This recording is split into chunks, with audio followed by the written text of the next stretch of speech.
Good morning, everyone. Today is December 16th, 2020, and we're taking a look at lab number 11. This is for part 2.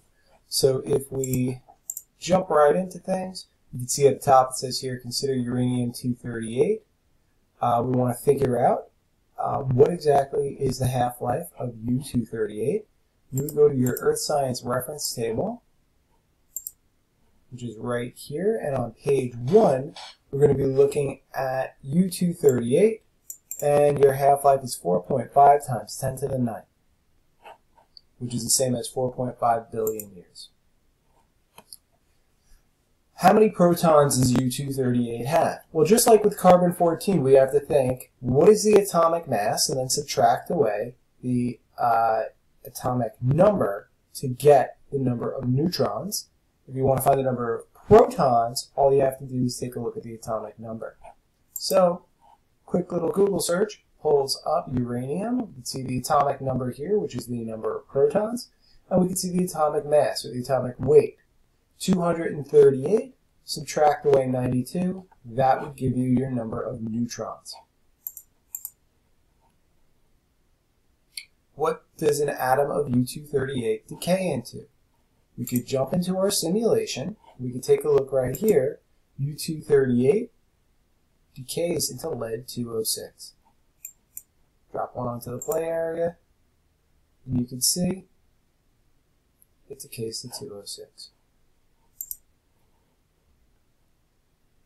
Does the sample size of uranium-238 affect its half-life? Well, we know no. Half-life cannot be changed. Nothing can affect half-life. How would you determine the half-life of this unknown element? So if you go to the simulator, you select your unknown element, you can see here you could select your half-life, but when you add in those units, you could find out what the half-life is by determining how many decay at a certain point. So you'll notice that by the let's add some more. By the half-life, about half should be decayed. Okay, it's not always exact, but about.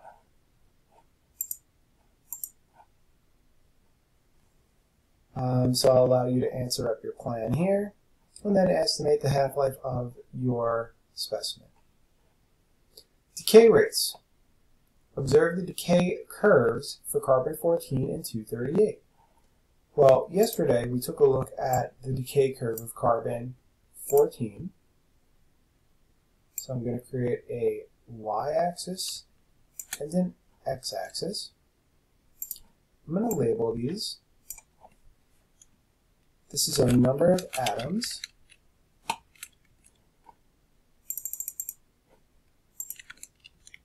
And down here, we have time.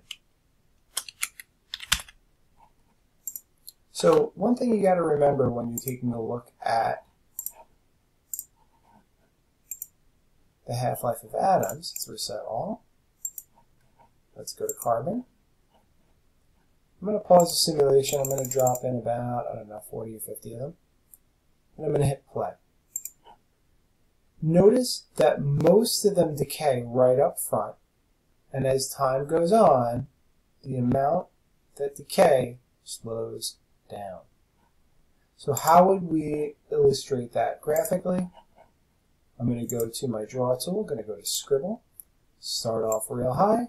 We can see that most of them drop off, and then as time goes on, fewer and fewer decay away. So that's what the chart for carbon-14 looks like. I'd like you to try and figure out what uranium-238 looks like. Remember, we're looking at the concept of half-life of both of these, so attempt to create a graph for that. And then lastly, we have a section called Dating Game. If you click on Dating, you can see here that you have a radiometric probe. This is to tell us exactly the age of objects. Okay. You have a slider here that gives you the time and the percentage. And then you have a selector that can select your probe type, whether it's detecting U-238 or carbon-14. So let's take a look at the first one, this animal skull. So if I hold my detector over the animal skull, you can see that 98.2% of the original carbon-14 is remaining. I'm going to grab my slider, I'm going to slide it over until I have 98.2. And that gives me a T, or a time, of 132 years. I check my estimate, I am correct. You'll come back to this lab, you'll add in a text box, you write in 132 years. All right? You'll do the rest for these guys, and then you just have a few simple questions. Some key points that you need to be aware of. Things that are super old, like for example these rocks, are not going to have any appreciable carbon remaining in them, or at least not any carbon-14 remaining. Even though this guy was alive, this trilobite, he has no carbon-14 remaining. Now, uranium is another issue. Super old rocks can contain some uranium. But if it was ever alive, like for example this trilobite, you're probably not going to get any uranium out of it. Like this fish, you're not going to get any uranium. This human skull, no uranium, because we just don't have uranium in us. Uranium is found in rocks, whereas carbon is found in living things. All right, attempt to answer your questions here, and if you have any issues or questions you have for me, please let me know. Oh, actually, I do need to do each one of these for you because if you're watching this, you probably don't have access to the simulation. So let's find that upright human skull, which is right there.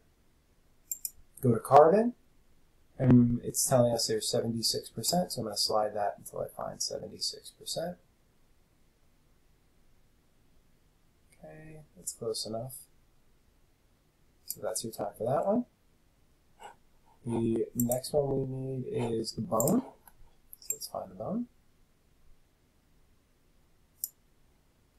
Okay, it says 83.9, so I'm going to slide this to 83.9.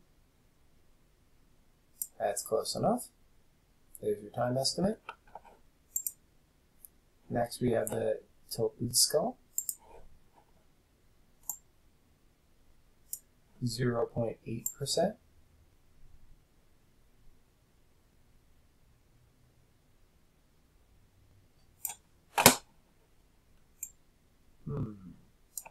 Can I go any further?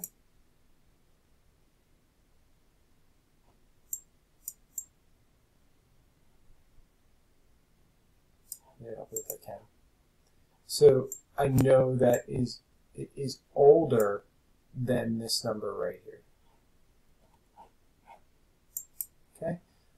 Here we have this thing that looks like a cup, some kind of organism.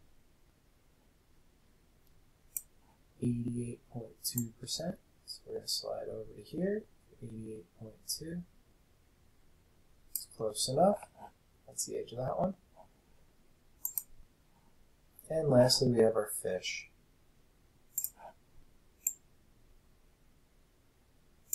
14.4. So we're going to slide down until we find 14.4. And there's your age for that. All right, that's it for me. If you have any questions, please don't hesitate to reach out.